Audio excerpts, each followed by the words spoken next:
It was one of those amazing bright blue sunny days that we sometimes get in the middle of the West Australian winter in Perth.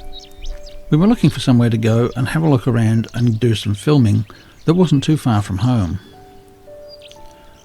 We decided on the Cohunu Wildlife Park that's located on Nettleton Road in Byford.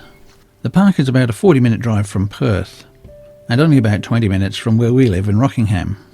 Now I have to admit that when I started looking online and doing a bit of research about the park, I did come across some pretty scathing reviews that previous visitors had written. When we visited the park ourselves, we really didn't find it in the sort of conditions that are described online. It looked as though quite a bit of work had been done to improve the park, and we really weren't disappointed with what we saw.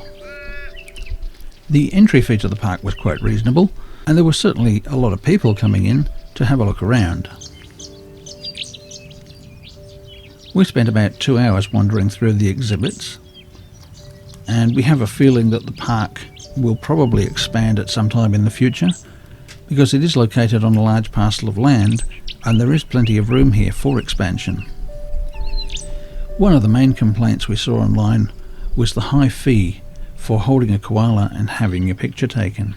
What people should realise is that being handled is stressful for koalas, and if the fee was set too low, a greater number of people would want their picture taken with a koala, and this would increase the stress on the animals. Very good, eh? What a scratch! One of the areas we'd really like to see improved in the park are the bird cages, certainly for the corellas and the other cockatoos. These are large birds, and we feel they're better off if they're in larger enclosures where they have room to fly and can mix with each other, because they are, after all, very social animals. A number of the cockatoos were actually on their own, in rather small cages. Perhaps there's a reason for this that we don't know about, but in general, we certainly like to see birds in bigger cages if they have to be kept in cages at all. The park has a number of iconic Australian species, including emus, dingoes, western grey kangaroos, red kangaroos, and quite a few others.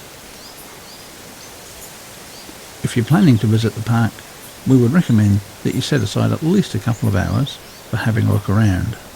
There is enough to see and do there to keep you busy for at least that long. One of the attractions in the park that does not involve animals is a miniature railway. For a small fee, it's possible to take the train around the park, and it passes through some interesting little features.